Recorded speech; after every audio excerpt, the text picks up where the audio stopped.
Hello everyone, welcome back to my channel. My name is Bianca and I am so glad to have all of you here. But if you're new, 欢迎来到我的 YouTube 频道. Did I get that right?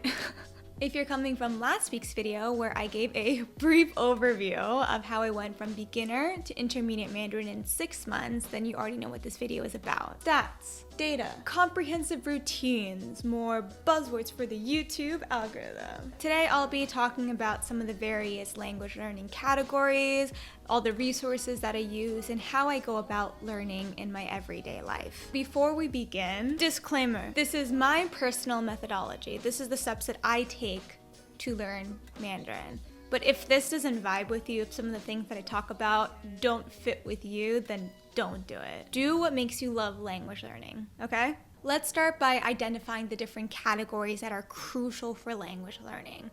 This can be applied to any language, but the resources will differ. Reading, listening, speaking, writing. But honestly, that doesn't give any information about what is required to succeed.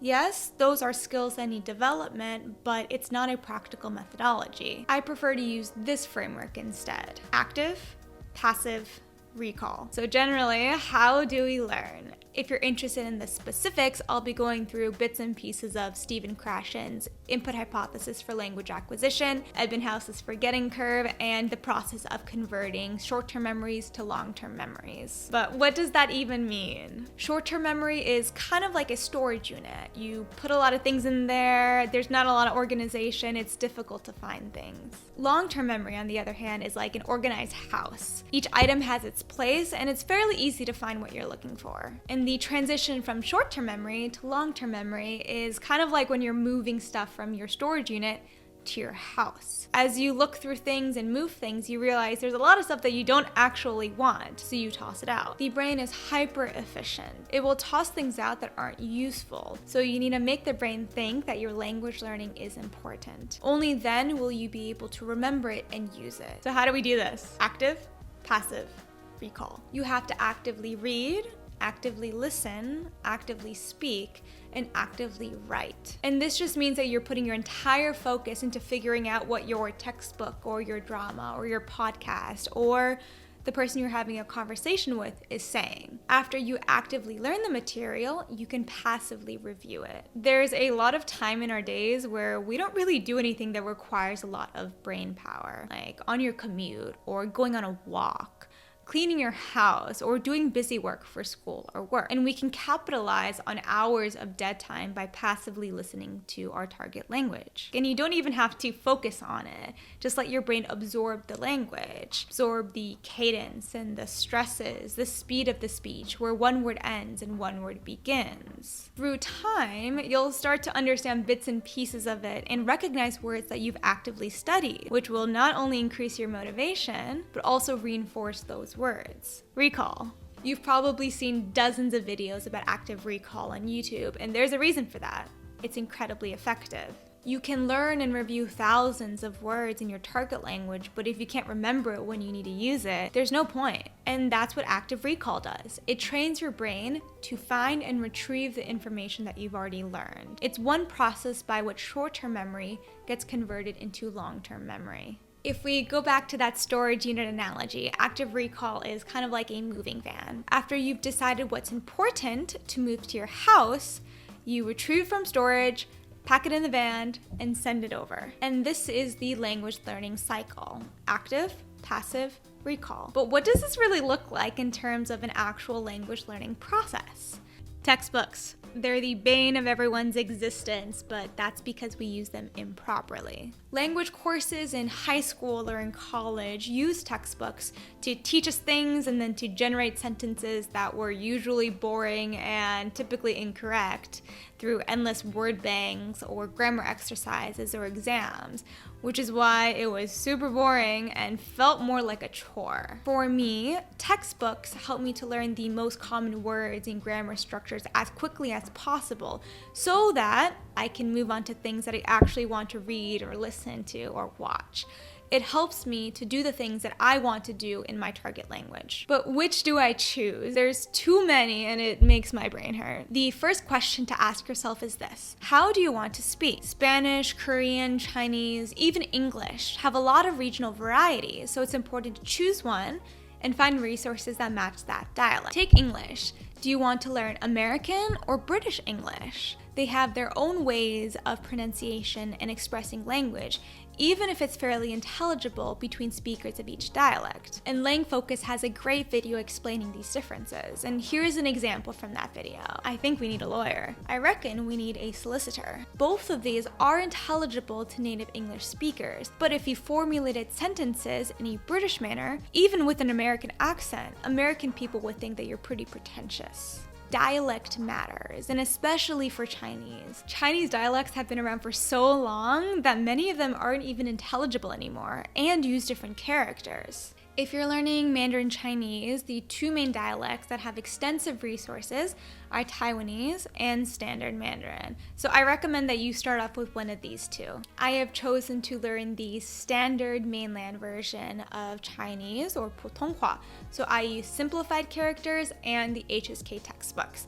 My last video explains why I chose HSK in particular, but essentially they introduce words and stories and have minimal grammar explanations, which is very conducive and highly effective for language learning. Once you get a textbook or any resource, take the time to learn Pinyin well. Pronunciation is very different from English, not to mention tones and tone pairs. So here's how I use my textbooks. I go through 2 chapters a week. On Monday, I read through the entire chapter 3 times, which has 3 dialogues and 2 mini essays and brief grammar explanations. On the first pass, I just try to get a general feel for the major concepts. Since the grammar and the vocab is new, I don't understand everything, and that's okay. On the second pass, I go through it sentence by sentence to figure out anything that I missed or was confusing.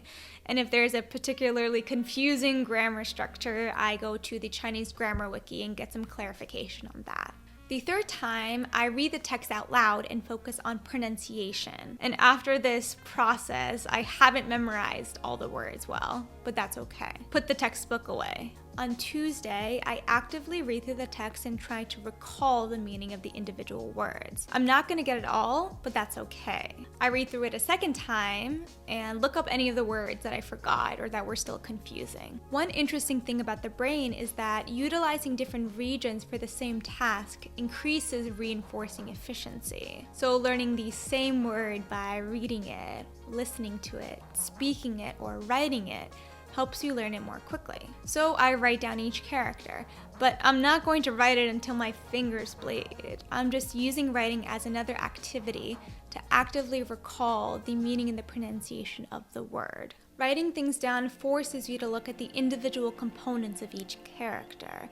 It helps you draw connections between similar pronunciations or meanings. So I write a character with its proper stroke order, actively try to recall that meaning in the pronunciation, repeat that process a few times, and then move on to the next word. After this, I won't have it memorized, but that's okay. Over the next few days, I repeat this process, and through time, it'll stick. If there's a character that you don't know the stroke order for, Pleco is a great resource. It's not only a dictionary with great example sentences, but it also gives you an animation of the stroke order. You can also handwrite characters that you can't find in a dictionary because you don't know the pinyin for it. The words are pretty ingrained in my short-term memory, but we have to move it to long-term memory. Remember the moving van analogy. This is where spaced repetition comes in. It would be really annoying to track the optimal time to recall a word for the most efficient learning. So some smart people have developed algorithms to do just that. I use Anki, which is a free program, and there is a ton of videos about how to use it on YouTube, also specifically for language learning. Again, I recommend Matt vs. Japan's videos, but essentially, make a flashcard, review it, and the program determines when to show it next. I used to make my own cards, one with a word and a sentence on each card, but it took me so long to make them. Also, in Chinese, words have so many different meanings and grammatical usages that I found it difficult explaining these nuances, simply utilizing the example sentences in my textbooks. I actually found an HSK-specific Anki flashcard pack from ChineseAudioFlashcards.com. Not sponsored. They're written by native Chinese speakers, so not only do you get more natural sounding sentences, you hear the cadence, the stress, the tone slurs of native speech. Each word has 3 example sentences, which is great for that meaning and usage problem that I mentioned earlier. And this is pretty much my active learning setup.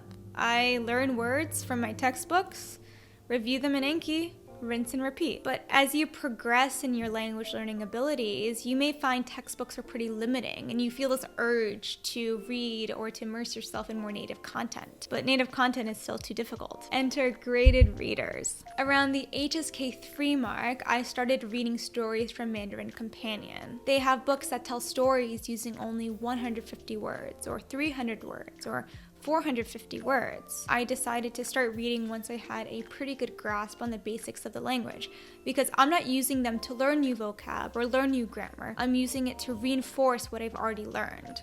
Now, the great thing about Mandarin Companion is that there's also audiobooks and Audible, so I can actively read it and later actively listen to it. But if you can't afford to buy books, there are free graded readers online. The ones that I recommend are The Chairman's Bow and Do Chinese. They have both paid and free subscription services. Once I finish HSK 5, which has around 2,500 words, I'll start using native content as my active learning material. Now we have active and recall completely covered, and the only thing that's left is passive learning. This is really simple. Just listen to Chinese or your target language as much as possible during the day. Just listen to it while you clean or commute, doing your job if it won't distract you, anytime that you don't need to focus. And some people prefer to listen to things that they've already studied.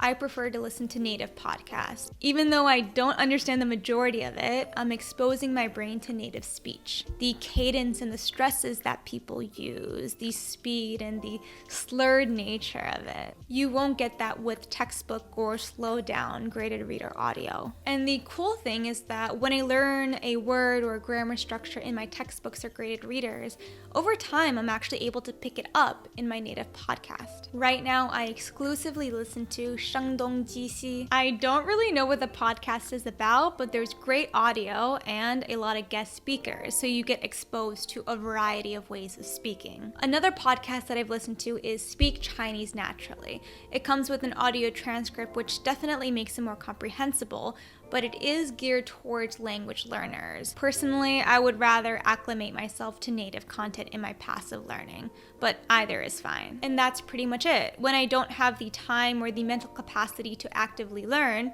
I just put on a podcast and passively listen. This method, although extensive and intensive, lets me have a life, a full-time job, hang out with friends, have other hobbies. That may be surprising, but it'll make sense once I show how I fit language learning into my everyday routine. Hope to see you there.